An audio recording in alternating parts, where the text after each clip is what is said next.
Hello, hello. How is everybody? Welcome. Let me just get it set up here and then we will get this show started. So, those of you who are just now joining us, and if you're watching this live or if you're watching the replay, first of all, could everybody let me know if you can hear and see me okay? Can I get a sound and a video check? Okay, looks like I'm in the right place. We have 7 people here so far. Hi, Amanda. Thank you so much. Leonie's here. Brittany is here. Robert, hello. Wendy, hello, hello. Hi, Catherine. Sound and video okay? Hi, Dar. Thank you so much, Bonnie. I appreciate that very much. Thank you. Hi, Mary. Okay, so today we are starting off the Summer of Magic. This is going to be a week-long event. We're going to have 11 workshops. We have 10 different presenters. There will be another person coming on later today, Mario. Mario is going to be talking about how to create an angelic divination system. So I'm really, really excited to see what Mario's got planned for us. Thank you so much. Thank you. Hi, Susie. Hello. All right, so we are going to be talking about Saint Expedite today. If you would let me know in the comments section, I want to just kind of gauge where everybody is at. What is your experience with this? So, do you work with Saint Expedite already? If you do, what has been your overall kind of experience with him? Um, if you don't work with Saint Expedite, have you heard of him at least? And if you have heard of him, what's been stopping you from working with him? So if you could give me a little bit of information about where you guys are at with it. Hi, Latanya. Good to see you. Hi, everybody. Welcome, welcome. Thank you so much. Okay, so I figured that I would kind of talk about how I started working with Saint Expedite, and then we would go more into about who he is, who he was, the legend associated with him, how to work with him. Okay, lots and lots of good stuff. Have not. Okay, have not even heard of this saint, Marla says. He's my ride or die, Leonie says. Hi, Sarah. Robert says, don't know this saint. So if you don't know this saint, it's okay. This is more of a cult kind of saint. It's Saint Expedite is not a canonized saint. Okay, so if you have not heard of him, that's part of what we're doing today. Is we're going to be talking about him, sharing about how you can work with him, and the reason why will become very, very clear as we go through this training. There is a reason why you haven't heard of him, and it's a really interesting and enlightening story. So I can't wait to share that with you guys. Okay, never heard of him at all. Never heard of him, but excited to learn how to work with him. Okay, cool. Bonnie says, I never have, though I know of him, but I do work with other saints. I just haven't worked with him because I've never gotten around to it. Okay. Not canonized, even better, right? Roberts, you get it, right? We're on to something here. So I started working with Saint Expedite probably when I really started getting more into American folk magic. So my magical path started out as most people, and it started out as Wiccan, and that was when I was probably this was probably 20 years ago. So I'm 32 now, almost 33. I bought my first witchcraft books when I was 12 or 13 years old. So about 20 years ago, I started with Wicca and working with the Lord and the Lady and magic associated when it comes to like the more Gnostic kind of paths. Okay.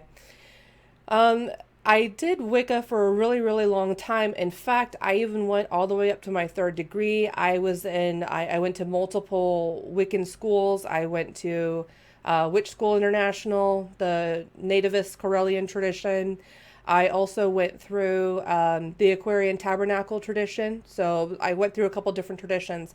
And after probably 10 years or so, 10, 15 years, I decided to go ahead and exit the Wiccan church. And I felt that it was really no longer for me. I felt like, it provided a really, really great magical,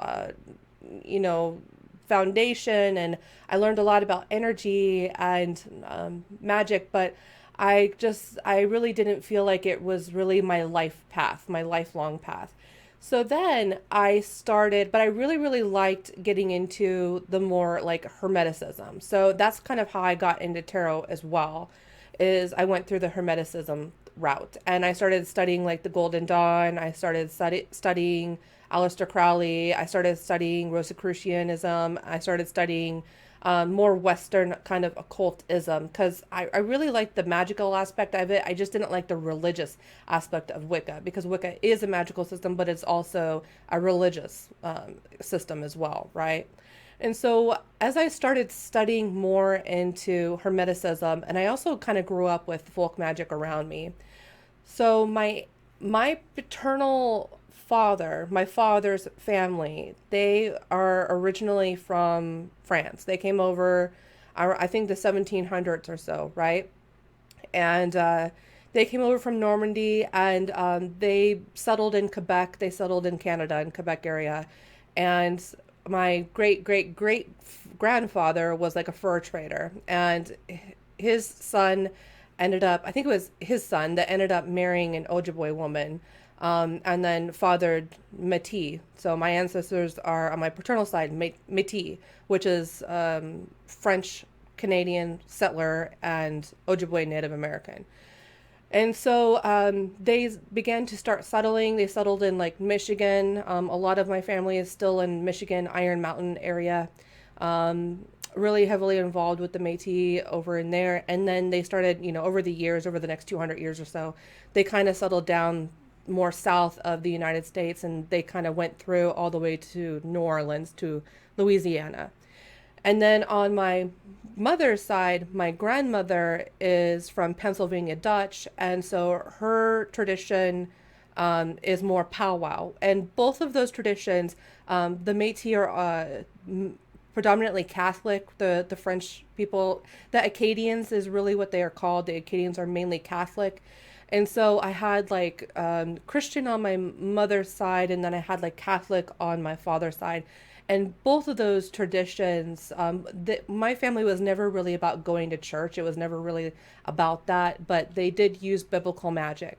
And so I kind of grew up around that. And so when I started getting into Hermeticism, it was really, really interesting because then I started learning more about the Christian gnosis and Gnosticism and things like that, right? And also American folk magic. So this could be like powwow, it could be Native American spirituality, it was all the way down to hoodoo. And I don't think I have any relatives that are initiated into voodoo, but I do have many many relatives that practice hoodoo or a version of it that's not necessarily hoodoo, but related more to like New Orleans kind of folk magic. Okay, so that's like basically my heritage and kind of the environment that I grew up in and the magical environment that I kind of grew up in. Okay. So when I started working with Hermeticism and biblical magic and conjure, one thing that really, really stood out to me is that they really incorporate the use of saints. Saints are a really, really important part to American folk magic, especially on the New Orleans kind of side of it. And that's really where Saint Expedite got his start. So Saint Expedite is an uncanonized saint, which means he's not an official saint. So in your guys' words, what do you guys think a saint is? So a lot of you kind of work with saints already, but do you have an idea of what a saint is or how they would even get that title of being a saint? Okay. So lots of you are very curious about him. Thank you so much, Mary. A little hedgerow witchcraft, yep. So it seems like everybody is kind of an eclectic mix like I am. So you guys, what is a saint? In your own words, what do you guys think a saint is? How does one become a saint? So a saint is someone who was born human, right? But lived a life of piety or did something really spectacular for the faith, for the Christian or Catholic faith. Robert says, I thought a saint was someone who performed a miracle or miracles. Yes, definitely. So someone who performed healing miracles, someone who was a martyr to the faith, someone who lived a very pious life, who did good works, who is charitable, who is generous, a holy person, purely positive, right? Mary says they're usually identified because their bodies don't rot but give a pure smell. Pious people. So that's really interesting too. If you look, you'll see a lot, especially in France and in more of like the old world kind of areas. They have a lot of saints and a lot of holy people still in the glass boxes, which is really cool. Performing miracles that the Catholic Church recognizes, right? Latanya, someone who has crossed over and is deemed as holy after passing to the other side, a result of deeds on earth. Right. Mary says, must pass a test within the church. Mm-hmm. Oh, it's okay, Jennifer. We're talking about what makes a saint. So what in your eyes is a saint? Bonnie says a saint is someone who developed a close relationship with the divine. Right. They're godlike, or they're as close to God as humanly possible. They can tap into that power easier than normal people and usually affected to change to aid others. There are saints in every spiritual practice. Right. So saint is just the Catholic Christian word for it. But, they are also called extended masters. And so if we look in the Buddhist tradition, the Buddha would be an extended master. We could also see many of the different types of monks, or the people, the Dalai Lama, those sorts of people that are reincarnated. Like, they have a little bit of a different Eastern kind of belief because reincarnation is included in that. So there are many, many, many religions and spiritualities that have a type of saint. But basically what it boils down to is someone who lived a pious life, someone who lived according to the teachings of that religion or spirituality, someone who was able to perform great works or amazing feats beyond human capacity, right? Opposite of a sinner. Well, that too, I suppose. Yeah. So really good. So an extended master is basically, saints can be included in the extended master. Extended master is kind of like an overall umbrella that does include different kinds of saints. Okay, does that make it kind of a little bit more clear for everybody? So saints are extended masters and extended masters are saints. So it's kind of the same thing in a way. It's just a little bit of a broader term and how we relate to that. So today we're going to be working with specifically Saint Expedite. So this is going to be really, really exciting, you guys. So the first and most important thing I think to realize about Saint Expedite is, I'm going to say this a lot, but it's really important to his story, is that he's uncanonized. He's not official, which means that he was never, deemed like a saint by the church. His following is more of a cult. And I don't mean cults as in like Jim Jones. I mean cult as in like an underground kind of following, an unofficial sort of following, right? And so the main thing that I also want to stress today too about Saint Expedite is that you don't have to practice Christianity or Catholicism to work with Saint Expedite. So if that's not your religion, or if you don't have any, interest in working with biblical magic or working with the Trinity or working with any aspect to that, you don't have to. Saint Expedite is available to everybody and anybody. And if you don't want to work with Saint Expedite specifically, you can just simply work with the energy of Mercury, or you can work with Hermes, or any other type of correspondence that will be more and more obvious as we kind of talk about who he was and what he stands for. Right. Jennifer says, I dig the physical characteristics of the old world has observed in some holy people that you mentioned in the glass boxes and stuff. But to me, a saint is a person who exists on an ancestor plane. They were real people who embodied a specific energy like gods, but as a person, and were known for that specific energy by those gods. Yeah. Mary says, give us the dirt. Like Santa Muerte. Yes, Santa Muerte. I also have worked with her as well. Yes, very, very much. Hot as in sexy. Yes. Actually, Saint Expedite is very, very vain. So yes, that does apply as well. All right. So who Saint Expedite was? Well, we don't know his real name. We don't know exactly who he was, but we do have a little bit of background information. So it's like the man, the myth, and the legend, right? So what we do know about Saint Expedite is that he was a Roman soldier. He lived around 300, 303 after death. Okay, so during the Roman rule, during Roman conquest. He was stationed in Armenia, which is like present day Turkey, so around that area. And you have to think, at this time, 300 AD is a very, very violent time for Christians. Christians were being persecuted by the Romans. It was a very violent time.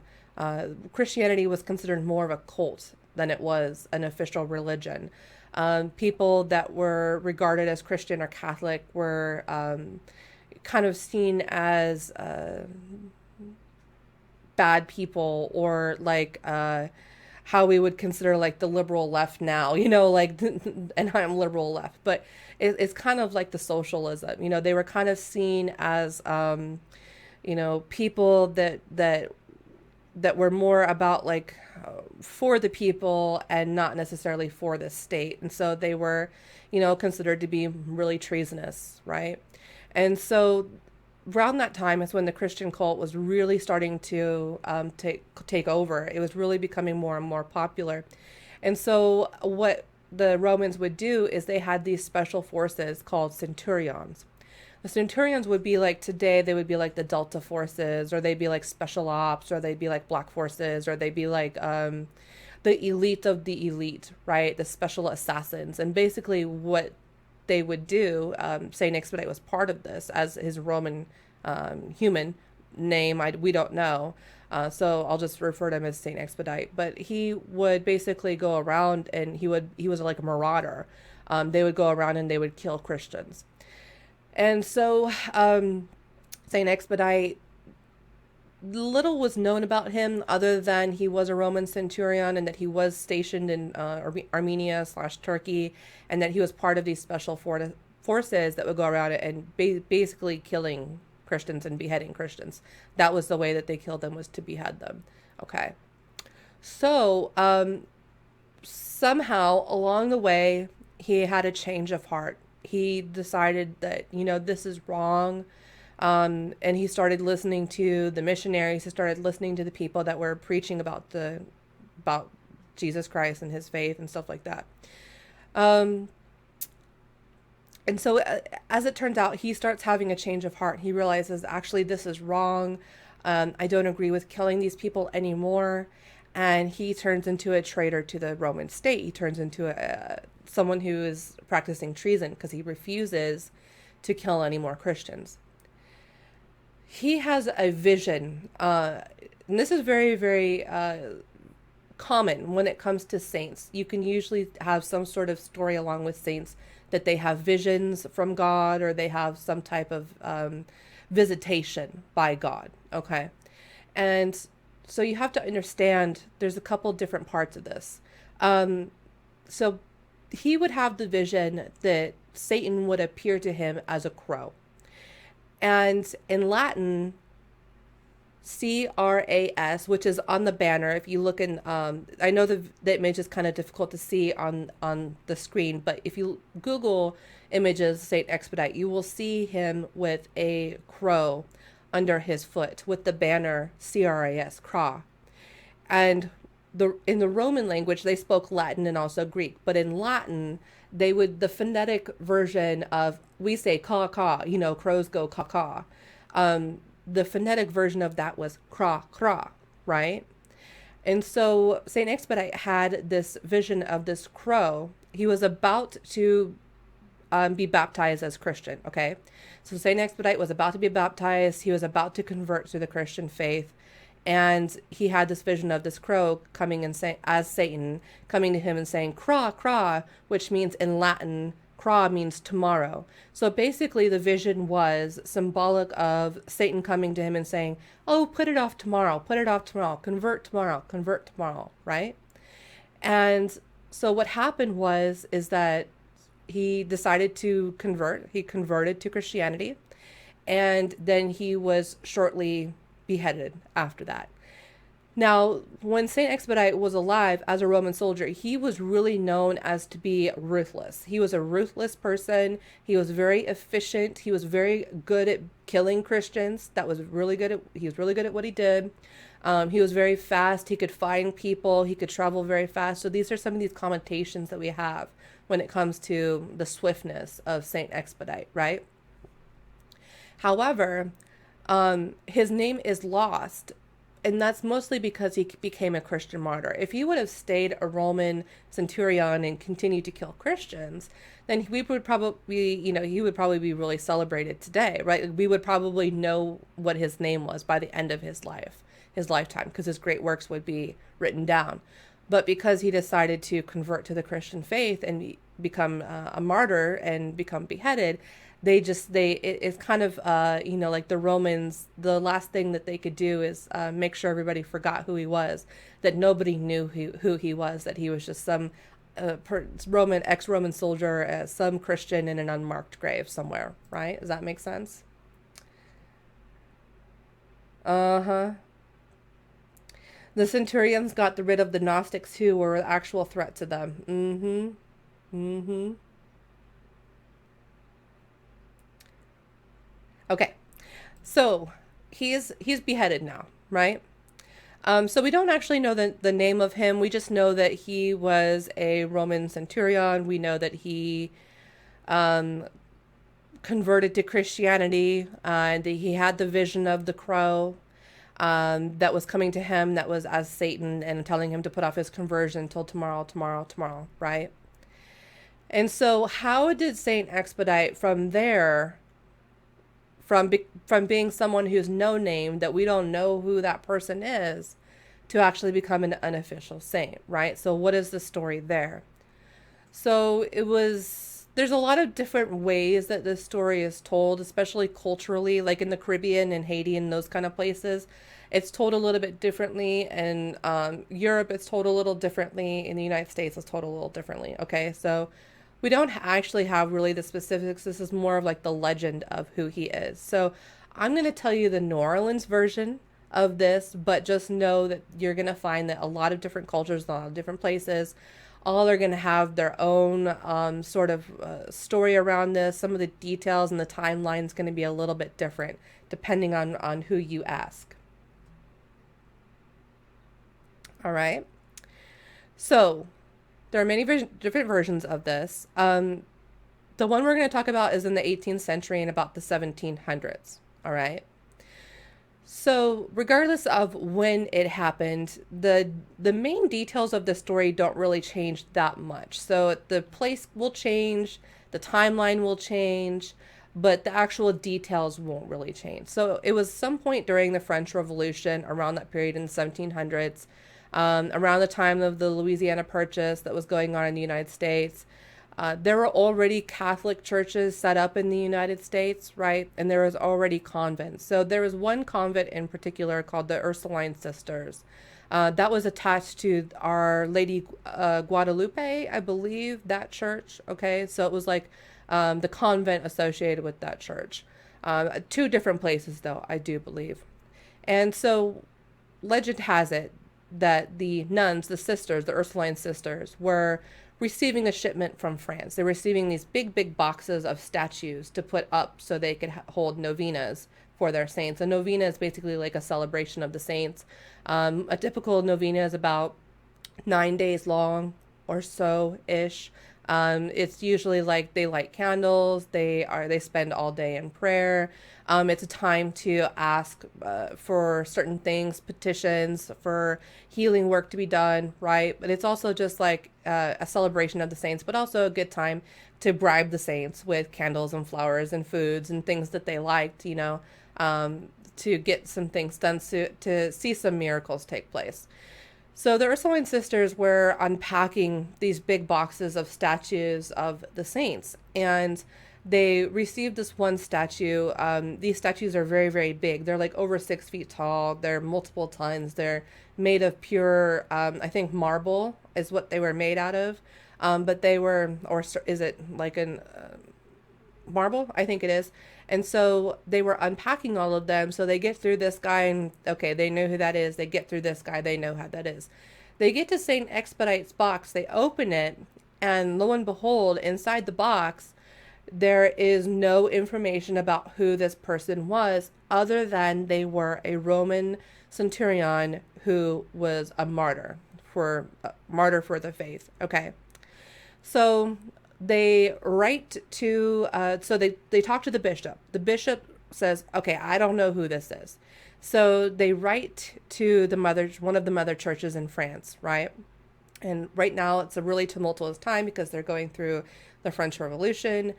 Well, the letter, they never get a reply back from the letter because basically it's a really bad time over there right now.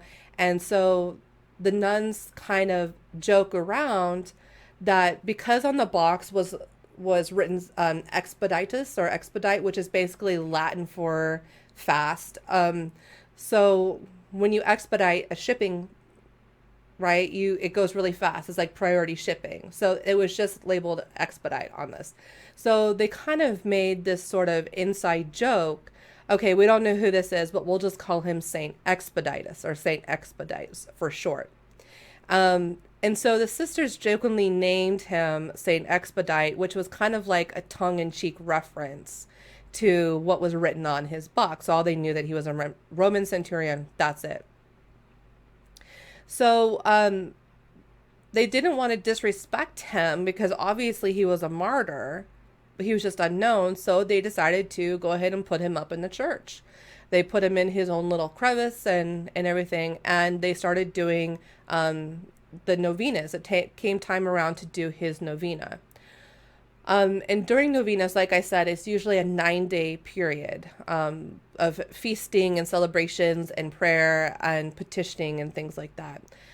So when they started St. Expedite's 9-day novena, lo and behold, every single prayer that was requested or every single miracle that was requested came true by the 9th hour. And so he kind of became known as the saint of quickness, the saint of improbable or impossible causes, right? And so they just stopped the novena. They didn't continue on past the 9th hour because all of the prayers and miracles had been performed. And so it became sort of this cult thing to do his novena for 9 hours instead of 9 days. So if something really dramatic was going on or the people really needed help right away, Saint Expedite became associated with the sainthood to get results really, really fast. And that's because he delivered all of the miracles within the 9th hour instead of the 9th day of his novena. So every prayer is answered by the 9th hour. So the sisters take this to be an auspicious sign to continue to do his novenas for 9 days instead of 9 hours. To my knowledge, he is the only saint that has a short novena like this. Well, understandably, the bishop was very upset because this goes against code, this goes against tradition, and it made the bishop very, very angry. It was not the traditional way to do a novena, and it was kind of seen as like idolization. Does that make sense? Idolizations, the worship of idols instead of God or the Holy Trinity. So the bishop wrote to the Vatican and said, look, I don't know what to do. I have this statue. I have these nuns. They're doing 9-hour novenas. Good things are happening from it, but I'm not sure. What is this? What do we do about this? It's chaos over here. What do I do about this? So the Vatican writes back and tells the bishop, you need to take this statue down right away. This could be satanic. We can't participate in this. It goes against Orthodox. It's against tradition. There's something wrong with this. We need to get rid of the statue right away. And the sisters that participate in this need to repent. They need to face the consequences right away. There's hell to pay for this, right? So the bishop says, okay, we have to remove this statue. And when the bishop goes to remove the statue, he's met with hostility from the nuns. The nuns refuse to let him remove the statue. The sisters explain to him, say, look, this statue improves morale. It's very, very popular with the sisters, that if you're going to remove this statue, you're going to have a lot of pissed off nuns. And the bishop's like, well, I don't really want that, right? And so the bishop thinks to himself and he says, well, if positive things are coming from this and all good comes from God, then certainly the statue cannot be satanic, right? And on top of that, he has nuns that are pressuring him, please don't remove it, please don't remove it, because like, you know, the cult of Saint Expedite is catching on. He has more nuns and more sisters that he knows what to do with. It's catching on popularity. The church is really profitable at this time.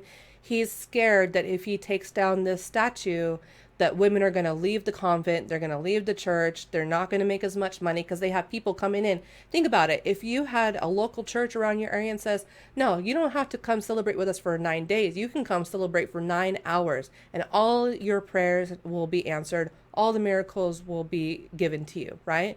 You would probably go to that church and give that church a lot of money, right?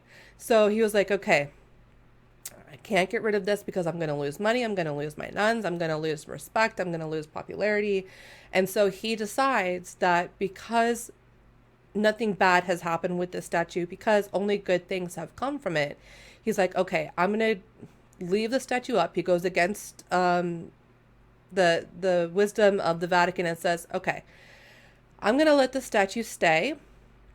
And I'm going to allow this to remain. And so even to this day, Saint Expedite has become so popular that even to this day, he is celebrated, he is commemorated, and he is petitioned. And he is a very, very popular uncanonized saint.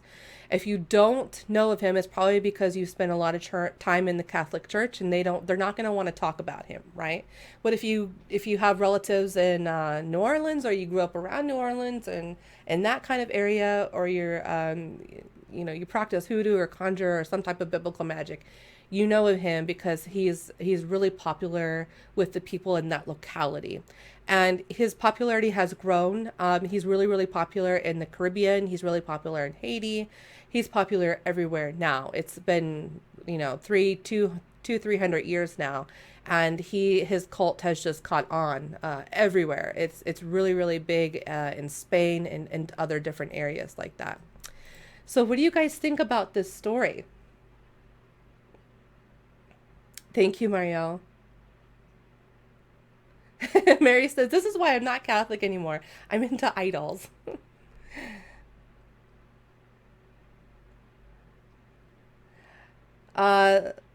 Lisa, I'm not really sure, honey. This is all just the legend. You can go look all this information up. It's not like it's not like I was there to give you my personal account on what happened. This is simply just the legend. Nonsense. Leona says, I'm over here giggling because I went to an Ursuline school and I wonder how they would feel knowing that what they had created, right? Elizabeth said, he knew how many of those nuns were actually Christian witches. Maria says, there are a lot of saints and angels they do not talk about. This is true. Teresa says, so happy to catch this. Just popped up now with your announcement. Thank you. Good to see you. So everybody really likes that story. So yeah, like I said, it's not like a fictional account. It's not like we have documentation that says, yes, this, and this happened. This is simply just a legend. It's up to you if you want to believe it or not, but this is what the legend is. All right? Okay. All right. So some things you need to know about Saint Expedite. Why I say he is vain. He comes across as vain, but you have to think about it. He was beheaded. Nobody really knew him. And so when he started performing these miracles and becoming known as Saint Expedite, he kind of took on that role, didn't he? And so one of the main things about working with Saint Expedite is that if you do not publicly proclaim or thank him or talk about the miracles he has performed for you, legend says that he will take away what he has given to you, or he will sour it in some way. So that's where the whole like vanity thing came in. And you can usually see Saint Expedite is portrayed as a very, very good looking young man and not as like an older wizard type of, archetype that most of the saints are portrayed as. Saint Expedite is one of the younger, better looking saints, and it kind of ties into the legend of he was beheaded. We don't know exactly who he was, and to work with him and to stay in his good graces after he delivers the miracles to you. He wants you to talk about the miracles that he performed for you. He wants public proclamation of that. He wants everybody to know about the good works because, and I think in a lot of ways, tapping into the energy of Saint Expedite, I think in a lot of ways he's regretful and remorseful about killing so many Christians, about the life that he lived while he was a human. So I think in a lot of ways, he would rather be remembered for his good works as Saint Expedite rather than the unnamed centurion that did kind of evil things, right? Bonnie says, I think whether it's true or not doesn't matter. Their belief created something real. That's what matters. And I don't think people are ready to have this conversation yet that you don't even have to believe in God to receive the benefits of godliness. You don't have to believe that saints were real people. You don't have to believe that Jesus was a real person to receive the benefits of the collective energy that goes into that thought form magic. That's a very, very advanced magical topic. A lot of people aren't ready to have that conversation yet. Can we post his praises here after we work with him? Yes, you can. I also have, we're going to talk about this a little bit later. I also have we're going to be doing a public novena, a 9-hour novena next Wednesday. That's going to be held in my private group, The Profitable Psychic. I'll give you guys information on that, but I'm going to keep that up as you can post it here. You can post it on your timeline. You can post it anywhere that people can see it, a large amount of people can see. That's what he really, really wants. Mary says he wants to be recognized officially because he hasn't been canonized. Yep, that too. Jennifer says, oh yeah, definitely. But look at the good I did though. Leona says, I'm glad I'm here. A lot of crazy information out there. Sounds like Saint Expedite wants an energy exchange, right?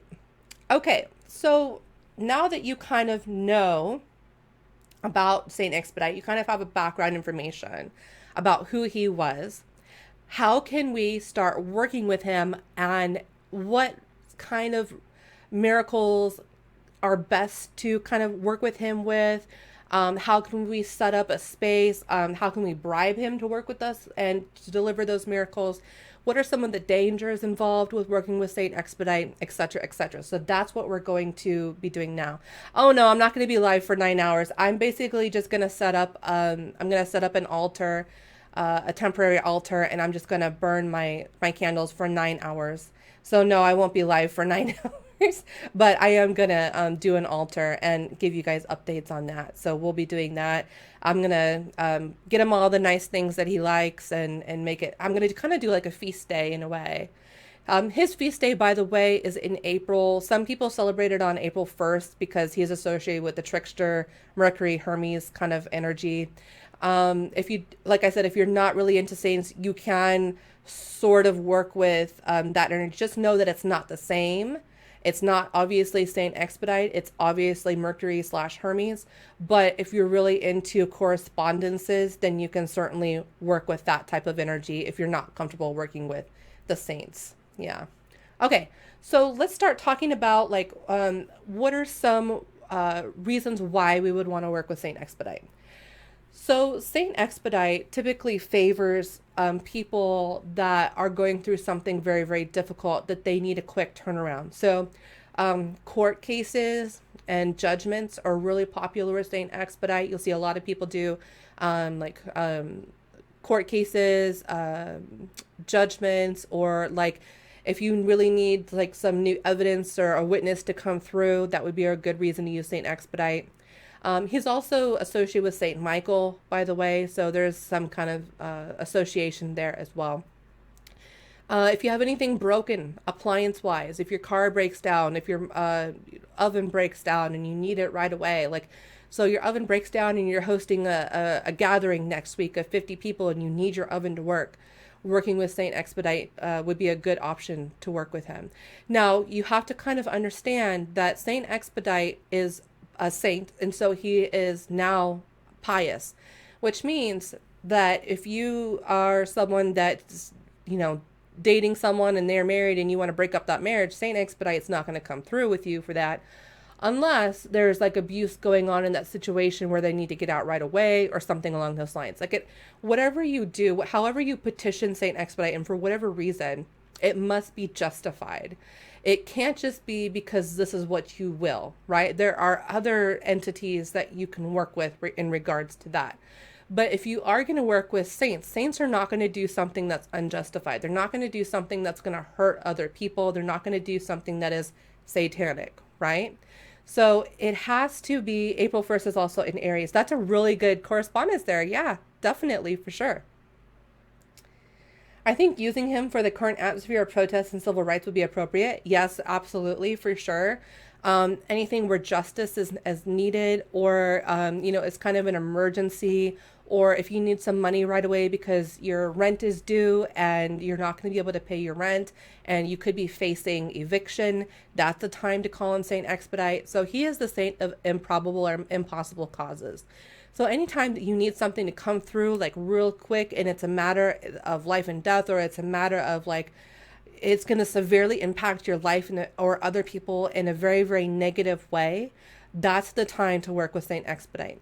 And because he is so fast moving, there is a little bit of a danger in working with Saint Expedite, in that he comes through very, very quickly, but you have to remember to say that no harm will come to you and no harm will come to anybody else. So while he doesn't want to harm anyone, while he doesn't want to do anything negative, he will make things happen. And so sometimes there are casualties in that. Meaning, if someone else is not very protected spiritually, or with their ancestors, or with their religion or spiritual beliefs, there could be some negative consequences for the people around you, right? So there's that quote, hell is paved with good intentions, right? So when you do work with him, and I'm going to give you guys a PDF, it's going to be I'm going to give you guys the link a little bit closer to the end of this, where it has an actual petition. It's written by Denise Alvarado, and then I adapted it a little bit. And so it has a petition in there that you guys can utilize. And it's like a safe one where it takes into account, like, we don't want anything negative to happen to anybody else. We don't want to take money out of anybody else's mouth or food out of anybody else's mouth to feed us, right? We want to make sure that our needs are met, but we don't want to harm anybody else in the process of that. If he is vain, his altar must be pretty fabulous, right? Yes, his altar can be very, very fabulous. Given my family situation, really thankful for being here. I'm so excited to work with Saint Expedite. Thank you. Oh, my Ouija board.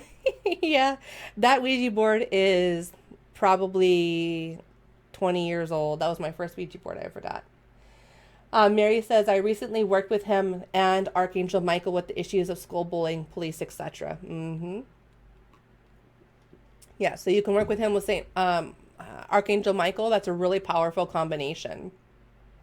Jennifer says, speed and instant gratification are also Mars Aries qualities. I agree, very, very much so. So are the trickster vibes too, honestly.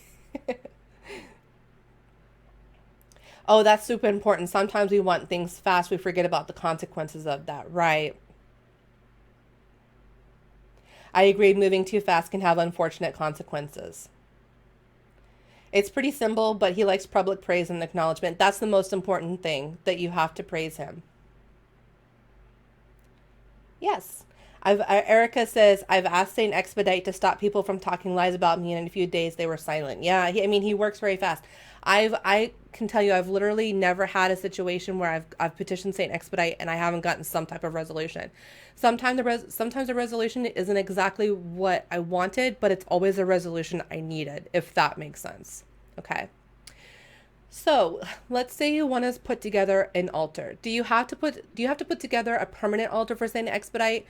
I would say if you plan on working with him on a regular basis, if you plan on doing community spells for people, if you plan on working magic in a professional capacity for yourself or others, I would say yes, you could probably go ahead and set up a permanent altar. Is that necessary for the average magical practitioner? Probably not. You could set up I've seen some really, really cute things like on Etsy. There's this one lady, she sells like little travel altars where it's like a box and you open the box up and it has a picture of Saint Expedite and a little place to put your candle. So, you don't have to go all out, though you can.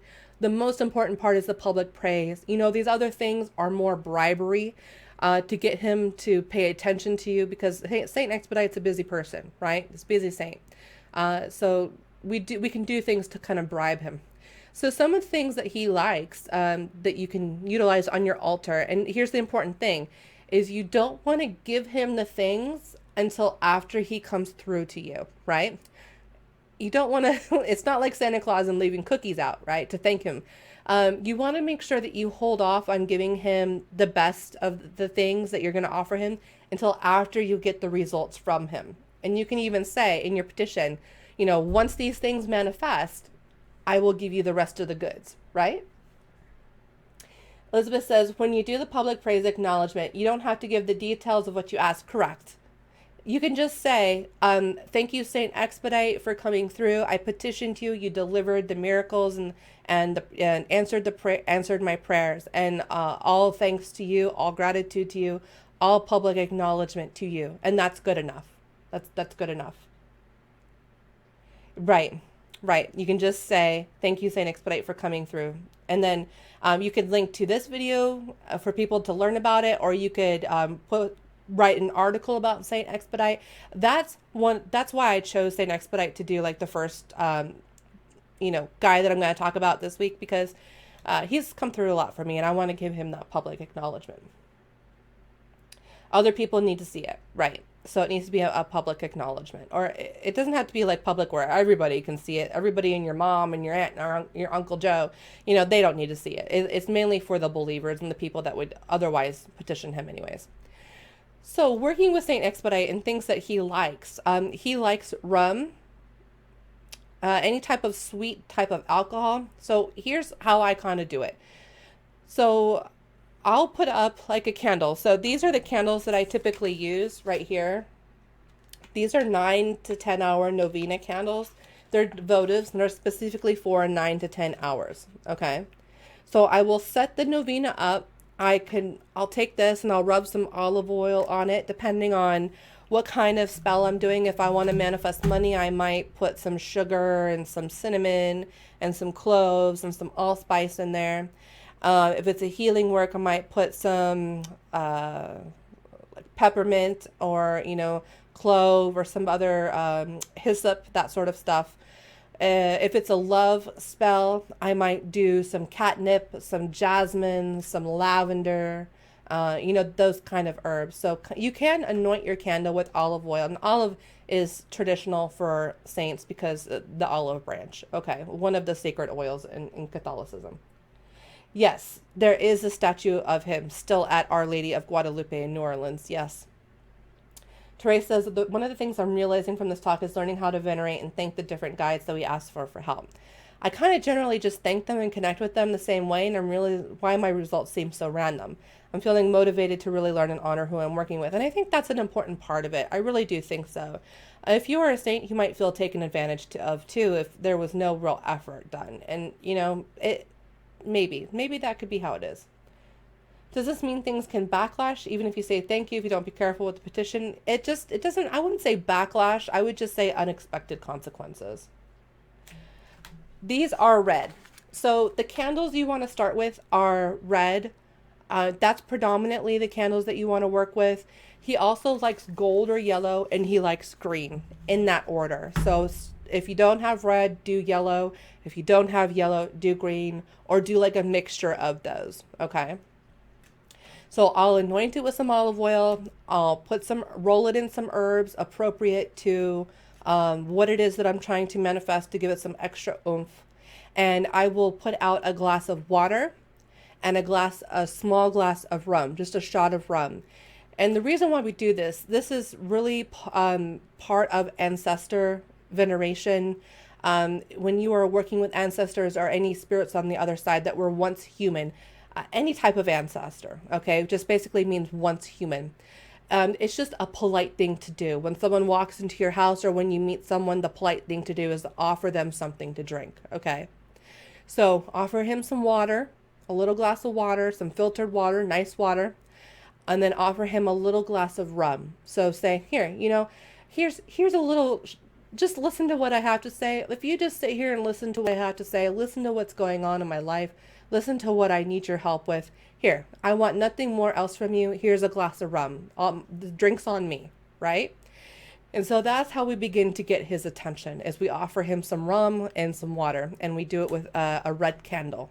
Because the candle, once you light the candle, it kind of symbolizes the smoke rising up to the sort of like incense, the air elemental and the fire elemental. It kind of symbolizes that communication, like, okay, the candle is going to take our message up there, somewhere, wherever up there is, right?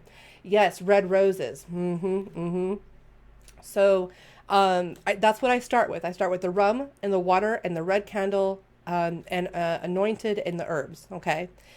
And I do my petition. Now, if you want, you can buy prayer cards. If you go to any Christian bookstore, they'll usually, our Catholic bookstore, or even if you go call around some Catholic churches and see if they have a gift shop. Some of them will have prayer cards for Saint Expedite. You can print out a picture of him if you want to. I don't have a statue of Saint Expedite or a picture of him really that I have printed out. That would be something that, if I start to do more community work, that I would consider doing. I haven't felt it truly to be necessary, but again, it's about the aesthetic as well. And so if the picture helps you connect to him, then you can certainly use the picture. It's not necessary, but you can use the picture. Good, Devine, good. Mary says, I'm very lucky my parents make their own olive oil. Wow, that is such a blessing in your life. Oh my gosh.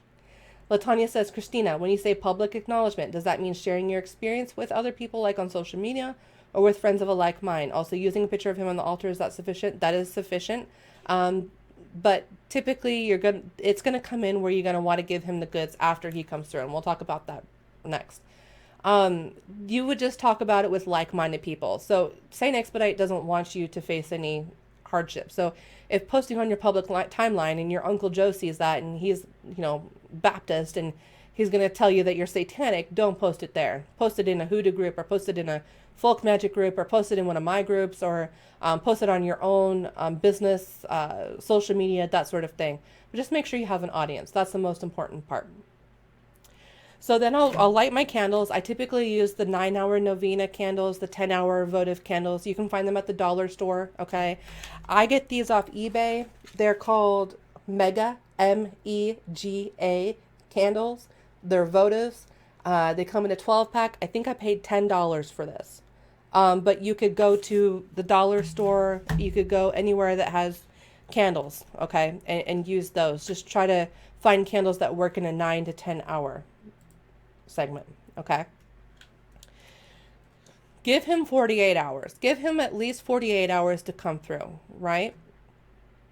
You can also post an ad in a newspaper. That would also be a really good idea as well. Yes, for sure.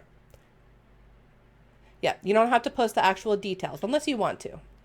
And then give him at least a couple days. Give him at least 48 hours and then there's a couple things that you can do. Okay, so it's going to go one of two ways. He comes through and it's exactly what you wanted. Okay, now's the time to give him his offerings. Now's the time to do the public proclamation. What he likes is he likes red flowers. So he was really partial to red roses and to red carnations. He loves fresh flowers. Okay. Another thing that he really likes is pound cake. In New Orleans, the Sara Lee version is really, really popular with the hoodoos out there. And so you may like to pick up some Sara Lee, but you could certainly make your own. And actually in this PDF, I'm going to give you my own pound cake recipe that you can utilize. If you have a mixer, all you need is vanilla, butter, sugar, and some other very, very simple staples. And then you need an electric mixer. You need either the stand mixer or you need the one where you hold and it's like the egg beater kind of mixer. That's all you need for it. And you need a tin to put it in. So he really, really likes pound cake. And the thing that's really nice about the pound cake, especially if you buy it, you can freeze it. So you can just slice it and just take it out of the freezer when you need it. So just offer him a slice. It depends on how big the the miracle is, right? How big the prayer is. If you really need something big and you need thousands and thousands of dollars, then you might give him the whole pound cake. If it's just something kind of simple and quick, then you might just give him a slice. You could give whatever you feel intuitively led to give him. Okay. You could also offer him another shot of rum. Say, here, thank you. You know. So those are some of the things that he likes. Is he likes alcohol, rum, sweet rum. He likes red flowers, and he really, really likes pound cake. If you don't have pound cake, I've also used Hawaiian rolls. Fine, not a problem. Any type of sweet. If you have nothing, if you don't have access to pound cake and you can't make it, use Hostess. Use a little Debbie cake or something like that. Okay, just something sweet, right? You can make your own candles, absolutely, certainly. So you don't need to start on a Wednesday. You don't need to start on a Wednesday. You can do it any day of the week, but Wednesday is traditionally his day. Nope, you wouldn't actually eat it. You could eat a slice with him. You could have your own slice and enjoy it with him. I typically stay away from anything chocolate, or you could also give him apples. Like any type of red fruit would also be good. Pomegranates, also a very good idea. I typically stay away from anything chocolate because the idea is you actually want to put the flowers and the cake and the rum into the earth, okay? So you don't want it, no chocolate, because wild animals may die from chocolate ingestion. So it is always better to make your own or to buy something with very simple organic ingredients, because you are going to be putting this, you're going to leave it on the altar, let him enjoy it for a day or so. And then on a Wednesday, right? So give your thanks on the Wednesday on his day. And then after that, you can go ahead and just put it outside for the wild and put it in back into the earth and let it decompose and feed the earth. Rum pound cake with some whipped cream. I like this guy, right? Add some strawberries or add some cherries on top if you really want to go all out. So he needs his own plate. You need your own plate. You wouldn't actually eat it for him unless that's your belief. Like, if that's your belief and you feel connected to that in some way, then do it. Or yellow plantain chips. Yes, that would also be a good, yep.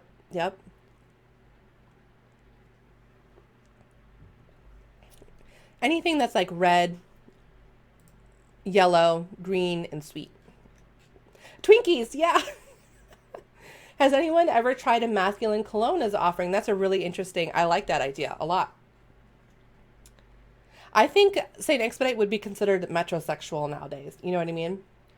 Erica says, I used a Twinkie last time, but I asked him beforehand if it was okay, and he said yes. You wouldn't cover it unless you think that you're gonna have your cats or your dogs or your kids try to get into it.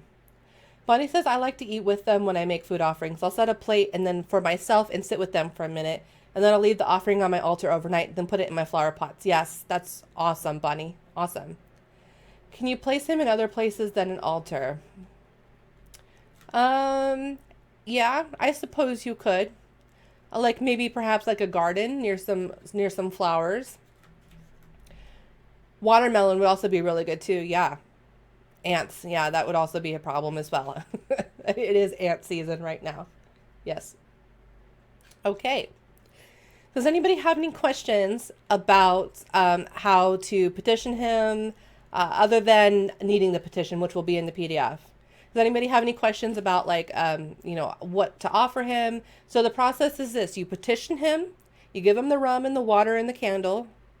You wait a couple of days. If he comes through, do that. Now, if he doesn't come through, but it's not exactly what you wanted, redo it again. Say, okay, this is good, but I need this much. This is actually how much I needed. Like, say if it's a money spell, and you asked for $400 and he gave you $100. $100 came through. Do the spell again. Okay, say, thank you for the $100, but I need $300 more, and time is of the essence. If he doesn't come through at all, it could be one of two things. One, it's not justified, meaning there's some karmic ramifications. There's some karmic issue in there. It's not justified. Say you just asked for $1 million and you don't have a reason. You don't have a reason why you want to spend that $1 million. Probably not going to happen, right? Let's say that you haven't gotten his attention. It could be the very first time you've worked with him. And I do think that he does play favorites. So I think that the more you work with him, the more you're going to have an opportunity to get your prayers answered quickly and more consistently. Let's say he doesn't come through. Well, You can poke the bear a little bit. Okay, you can do that. What you want to do is you want to print out a picture of him and you want to put the picture upside down. Okay, so this is kind of like poking him a little bit because he's one, vain, doesn't like it to be upside down, and two, he's beheaded, so his head is on the ground. Okay, so if that's a very last resort. I have never personally had to do that. That's only if it's like, you know, life or death situation. It has to happen. But be very careful with that, because if you do that in the first couple times you work with him, he may get a little offended at that. Should you do a tarot reading beforehand to find out if he's willing to help you or not? You could certainly do that, and that's definitely part of spell work, is doing that divination before and after. So if you do like a simple yes or no, you can certainly do that. Or you could ask, instead of saying will you or won't you, you could simply say what, you know, pull a card, ask the question, what is it that I can do to better my chances that this will work, or that, you know, my prayers will be answered. Do you use St. Expedite oil? I don't. I don't really find it's necessary. I don't find it's necessary. I pretty much stick to olive oil and herbs. That's pretty much it. Oh, yes, you can do it again. For sure, for sure. Sometimes it's not for you. I've seen this before, right? That does happen sometimes. Perhaps create a relationship with him before you need his help. Yeah. Yep, yep. And so then when he comes through, that's when you want to give him the pound cake. That's when you want to give him the flowers, okay? So you want to make sure you wait. All right, let me look at my notes. Another thing you can do, if you're not getting results, you can ring a bell, or you can clap. Just put his picture down and clap in front of his picture. You can also ring a bell in front of his picture. Okay, it could be digital or it could be printed, just to get his attention. Sweet bread, water or rum, share his name. Okay, so we've talked about dangers. I think we pretty much talked about everything that I wanted to say about him. Yep. Okay, so 2 things. I'm going to give you this link, and in this link is going to be a replay of this video as well as the PDF. The PDF is not inside this link yet. I have to wait to embed the video into the PDF, and then I'll put it on, I'll make it live. And what I'll do is I'll come back to this comment section on this live, and I'll say, okay, the PDF is ready now. Okay, it shouldn't take me more than 20 minutes or so.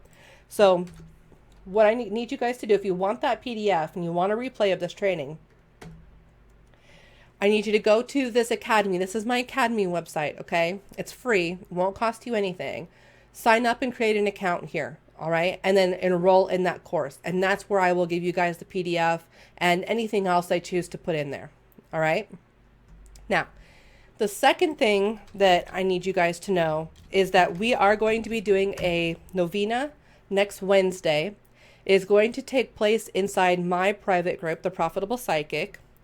The information is going to be in the announcement section. I don't have any information right now other than what it is we're doing, when we're doing it, that sort of thing. I'm going to come in a little bit later this week and fill it out and give you guys instructions. Write down what you need if you want to participate. You know, get your petitions together. I'll help you get your petitions together. Any questions you might have, put it on that thread.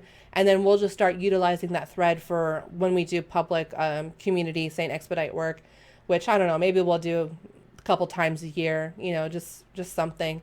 And then you can publicly proclaim on that specific thread if you want to. You know, it'll kind of become the home for all things St. Expedite. Really fascinating, and I appreciate your work. Thank you so much. So go ahead and join over there. If we are already in that group, do we need to do anything? Nope, you don't need to do anything. You might want to check the announcement section later this week where I'll have more information. You don't actually need anything. I will be doing it all for us. I have all the candles. I will be, the only thing that you really need to do is need to comment on that thread and let me know you want to participate, and then I will include your energy in that. That's pretty much it. If you want to boost it, if you want to boost the power, you can do your own candle. You can anoint your own candle.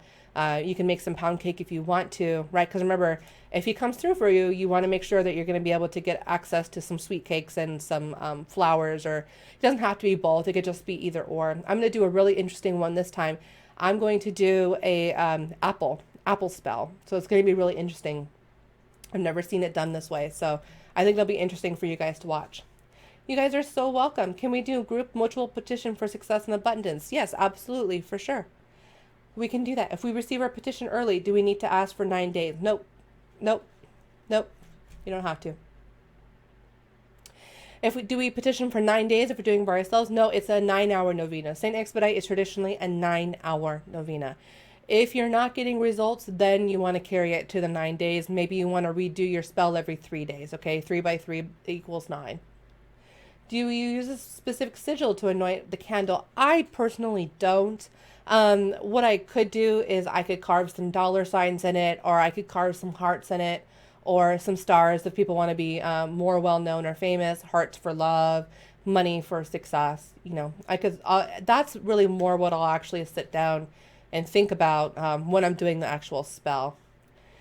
Teresa says, I learned so much not just about St. Expedite, but how to work with the saints in general and their different temperaments and preferences. Yes. Dar says, thank you so much for sharing this with all of us. Thank you so much for coming. Jasmine says, while listening, I can now see him. I'm not sure how to say I don't need anything right now. His energy is very intense. His energy is very, very protective. It very much is. Just say hi, thank you. Hi and thank you. That's pretty much good enough. Okay, so the next workshop that is coming up is with Mario. That's going to be later this afternoon, later this evening. If you look on the announcement section, there is a schedule of events and has all the times, all the names and everything, and all the workshops that are going to be coming up. I thank you guys for coming into the Summer of Magic this year. I'm really looking forward to spending this week with you, and I will see you guys in the group.